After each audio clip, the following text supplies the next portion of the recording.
नमस्ते dear students. आज अपनी इस नई सीरीज को शुरू करते हुए मैं आपके साथ बैठ करके यहाँ पे वर्ल्ड मैपिंग की शुरुआत कर रहा हूँ। तो इसमें बेसिकली हम लोग आज कवर करने वाले हैं नॉर्थ अमेरिकन कॉन्टिनेंट को, और नॉर्थ अमेरिका का हम लोग पॉलिटिकल मैप का स्टडी करेंगे पूरा। ठीक है, तो ये सीरीज इस हफ्ते जो चलेगी मंडे से लेकर सैटरडे तक, उसमें हम जितने भी कॉन्टिनेंट्स हैं इंक्लूडिंग अंटार्कटिका और जो भी उसमें मिसलिनियस टॉपिक्स बचेंगे उनको कवर करेंगे मंडे टू सैटरडे में, और सिर्फ पॉलिटिकल पर चर्चा करेंगे। नेक्स्ट वीक मैं आपके लिए इन सारे कॉन्टिनेंट्स के जो फिजिकल फीचर्स हैं उन पे ही भी चर्चा करूंगा और उनके लिए भी वीडियोस बनाऊंगा। तो ये 2 वीक चलने वाले वीडियोस हैं जो कि एग्जाम के पॉइंट ऑफ व्यू से बहुत ही ज्यादा इंपॉर्टेंट है। तो ये आप यहाँ पे वर्ल्ड के कॉन्टिनेंट को देख ही सकते हो जितने भी यहाँ पे मौजूद हैं। तो पहला बड़ा नॉर्थ अमेरिका है, दूसरा साउथ अमेरिका, एक अफ्रीका, यूरोप, एशिया और ऑस्ट्रेलिया और ओशियाना। आप इसे पूरा का पूरा एक मान सकते हो। यहाँ पे अंटार्कटिका है जहां पे कोई भी आदमी नहीं रहता, ह्यूमन लाइफ पॉसिबल नहीं है। तो टोटल ये 7 कॉन्टिनेंट है। इसमें एक नया जीलैंडिया भी आया है जिसके बारे में मैं आपसे चर्चा करूंगा जब मैं अंटार्कटिका या ऑस्ट्रेलिया वाले वीडियो में, दोनों में से किसी एक में मैं आपसे चर्चा करूंगा और उसके बारे में भी बताऊंगा। ओशन की ट्रिक्स मैं आपको बता चुका हूं, ये बहुत ही आसान ट्रिक है याद रखने के लिए, सबसे बड़ा और सबसे छोटा। तो पी से पैसिफिक हो गया, ए से अटलांटिक हो गया, आई से इंडियन हो गया, एस से सदर्न ओशन हो गया, यानी कि वही जिसे आप अंटार्कटिक बोलते हो, बहुत सी बुक में आपको अंटार्कटिक मिलेगा। और आखिरी में हो गया ए से आर्कटिक जो सबसे छोटा है, यहां पे जो आपको ये क्षेत्र में दिख रहा है। तो ये ट्रिक भी आपको याद रखनी चाहिए, बहुत ही सिंपल है और इससे एक बेसिक जानकारी रहती है। अक्सर ऐसा होता है एग्जाम में कि हम लोग जो बेसिक बातें होती हैं वो गलत कर देते हैं। ठीक है, और इनके शेप भी आप मुझे बताओ। तो ये एस शेप में जो आपको दिख रहा है ये अटलांटिक ओशन हो गया, पैसिफिक ओशन का शेप बताइए और इंडियन ओशन का शेप बताइए मुझे कमेंट थ्रेड में। तो अब मैं शुरू करता हूं नॉर्थ अमेरिकन कॉन्टिनेंट से। यहां पे आप इसका पॉलिटिकल फीचर देख, पूरा का पूरा आप इसको स्टडी करिए एक सेकेंड। तो यहां पे आप देखिए सबसे पहले कनाडा, ठीक, एक बड़ा country, United states of America, 50 राज्यों को मिला के बना है, जिसमें से एक राज्य है अलास्का। ये अलास्का यूएस ने रशिया से खरीदा था। याद रखिएगा, ये जो रशिया आप देख रहे हैं ना, जो बेरिंग स्ट्रेट से अलग हो रहा है, ये बेरिंग सी है और ये बीच में बेरिंग स्ट्रेट आती है, जिसमें से रशिया यानी कि एशिया और अमेरिका अलग होते हैं। इसी को जब ये पूरी की पूरी बर्फ से जमी हुई होती थी, तो इसी से पार करके इंसान, जब हम लोग बेसिकली होमोसेपियंस थे, आज से हम लोग जब अफ्रीका से आउट ऑफ अफ्रीका जो थ्योरी है पूरी की पूरी दी हुई, तो उसमें रशिया यानी कि एशिया से होते हुए इसी स्ट्रेट को फॉलो करते हुए इंसान अमेरिका में दाखिल हुआ था। ये है बेसिक जो जिस पे सारे साइंटिस्ट एग्री करते हैं। तो यूनाइटेड स्टेट्स ऑफ अमेरिका, साथ ही साथ कनाडा, और तीसरा बड़ा देश अगर आप देखेंगे तो वो है मैक्सिको। ये जो ग्रीनलैंड आप देख रहे हैं ये ज्योग्राफिकली तो नॉर्थ अमेरिका का हिस्सा है, लेकिन अगर आप पॉलिटिकली देखें कि इस पे दावा कौन करता है तो वो करता है डेनमार्क, और डेनमार्क यूरोपियन टेरिटरी है। तो फिर हम यूरोप में इसके बारे में थोड़ी सी चर्चा कर लेंगे। ठीक है, और ये वही ग्रीनलैंड है जिसको खरीदने की बात यूएस के प्रेसिडेंट डोनाल्ड ट्रंप ने कही थी, जिसके बाद डेनिश राजनीति में काफी बवाल हुआ था कि ऐसे कैसे आप हमारे आइलैंड को खरीद सकते हो।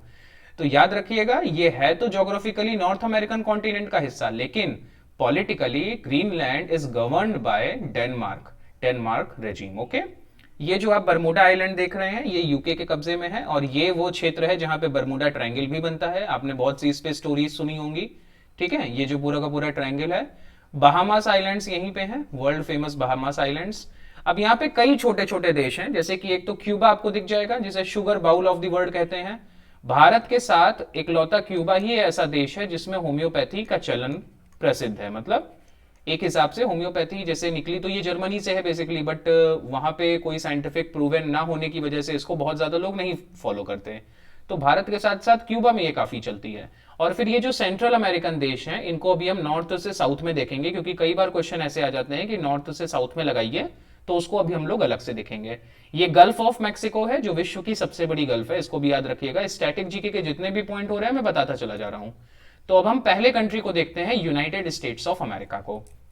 तो यूनाइटेड स्टेट्स ऑफ अमेरिका ये इसका ईस्टर्न कोस्ट है पूरा का पूरा, ये इसका वेस्टर्न कोस्ट हो गया, ठीक है, और ये इसका ईस्टर्न कोस्ट हो गया। अगर आप अमेरिका में रह रहे हो तो आपके लिए अमेरिका में ये ईस्टर्न कोस्ट हो जाएगा, क्योंकि ये ईस्ट की तरफ है। ये पूरा का पूरा हिस्सा जो आप देख रहे हो ये ईस्ट की तरफ है, और ये वाला जो हिस्सा हो जाएगा ये वेस्टर्न कोस्ट हो जाएगा। तो अब यहाँ पे आपको कैलिफोर्निया राज्य दिख रहा है, ठीक है, कैलिफोर्निया राज्य हो गया। इसके बाद आपको यहाँ पे कुछ इंपॉर्टेंट चीजें जो मैं आपको यहाँ पे बता दूं, जैसे एक तो ये टेक्सास आपको दिख रहा है, मैंने बताया था ये दोनों मिलाकर के स्विंगिंग स्टेट्स हैं। यहाँ पे आपको अगर आपने 2 स्टेट जीत लिया यूएस के इलेक्शन में तो 1/3 सीटें समझिए आपने हासिल कर ली। तो ये इंडिया का यूपी एंड बिहार है, ओके, जिसमें यूपी आप कैलिफोर्निया को मान लो और बिहार आप टेक्सास को मान लो। फिर यहाँ पे आप देखो कुछ इंपॉर्टेंट स्टेट्स हैं, जैसे कि ये जो ग्रेट लेक्स वाले क्षेत्र हैं ये मैं आपसे चर्चा करूंगा फिजिकल में, है ना, तो ओवरलैप नहीं करते हैं। ये फिजिकल का इशू है तो फिजिकल में ही चर्चा करेंगे, उसमें मैं सारे सिटीज बता दूंगा, उसकी चिंता ना करिए। अब यहाँ पे बेसिकली जब यूरोपियंस आए थे तो ये इस क्षेत्र में आकर के बसे थे, क्योंकि इसके बाद यहाँ पे आपको मिलेंगी रॉकी माउंटेन्स। रॉकी माउंटेन्स होने की वजह से तब इतनी टोपोग्राफी अच्छी भी नहीं थी, टेक्नोलॉजी का डेवलपमेंट भी नहीं हुआ था, तो वो बहुत अंदर तक नहीं घुस पाए थे, वो बाहरी क्षेत्र में आकर के रुके थे। तो ये जितने भी आप स्टेट देख रहे हैं, ये आप जितने भी स्टेट देख रहे हैं, यहां पे आपको पूरे के पूरी ये जो 13 कॉलोनीज थी शुरुआत में, है ना, जो आकर के बसाई गई थी, जिन 13 कॉलोनियों को आजादी मिली शुरुआत में, जो अमेरिका पूरा का पूरा बना 1786 से, जहां पे 1787 और पूरा का पूरा ये आगे का साल, है ना, तो यहां पे जो पूरी की पूरी कॉलोनीज बसाई गई थी वो इन्हीं कॉलोनीज को आजादी मिली थी और इन्हीं कॉलोनीज के थ्रू अमेरिका का निर्माण हुआ था, जो बाद में फैलता चला गया। अब जैसे आप ये न्यू मैक्सिको जो देख रहे हो ना प्रांत, ये इन्होंने मैक्सिको से लड़ाई में जीता है, ये इनका बेसिकली था नहीं, ये जो नीचे का मैक्सिको का क्षेत्र देख रहा है ये इन्होंने कैप्चर किया है। और यहां का भी पूरा क्षेत्र इन्होंने कुछ इसमें फ्रांस से जीता, फ्रांस ने भी, जब नेपोलियन था तो उसने इस क्षेत्र को यहां पे बेच दिया था। तो ये धीमे धीमे करके इतने बड़े स्टेट बने और इनकी ये पूरी की पूरी एक एग्रीमेंट है, इसीलिए स्टेट्स यहां पे सेसीड कर सकते हैं, लेकिन भारत में स्टेट सेसीड नहीं कर सकते भारत से। भारत जो है इंडिस्ट्रक्टिबल यूनियन है, इंडिस्ट्रक्टिबल स्टेट्स का, लेकिन अमेरिका में जो स्टेट्स हैं वो डिस्ट्रक्टिबल हैं।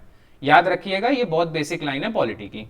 तो 1789 जैसा कि आपको पता है जब जॉर्ज वॉशिंगटन यहाँ के राष्ट्रपति बने, 1776 वो साल था जब यहाँ पे अमेरिका की इन 13 कॉलोनियों ने ब्रिटिश पावर्स को हराया था, जिसमें लॉर्ड कॉर्नवालिस भी था। याद होगा, ये भारत में जितने भी कॉर्नवालिस कोड, पुलिस रिफॉर्म्स लाने वाला यही व्यक्ति है।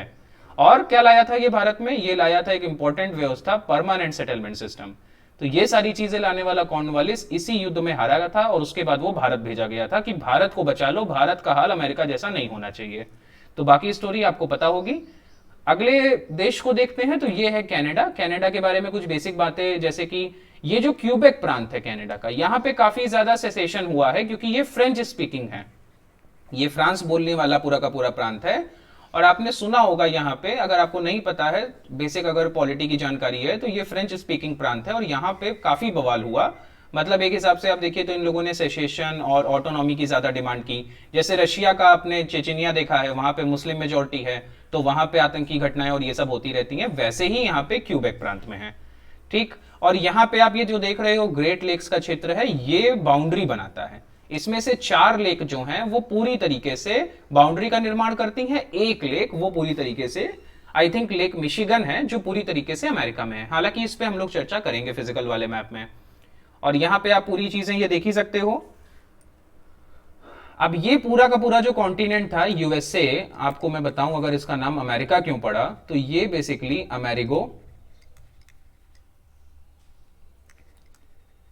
वेस्पुक्की, ये एक इटालियन व्यक्ति था, इसके नाम पे इसका नाम अमेरिका पड़ा था। ये अपनी कहानी है, जैसे कि पहले कहा जाता है कि कोलंबस ने इसकी खोज की थी 1492 में, बट अगर आप रियल वर्ल्ड हिस्ट्री पढ़ोगे ना तो कोलंबस दरअसल अमेरिका तक आ ही नहीं पाया था, वो सेंट्रल अमेरिकन आइलैंड्स तक आया था। उसके समय तक पूरी दुनिया को यही लगता रहा कि यही अमेरिका है।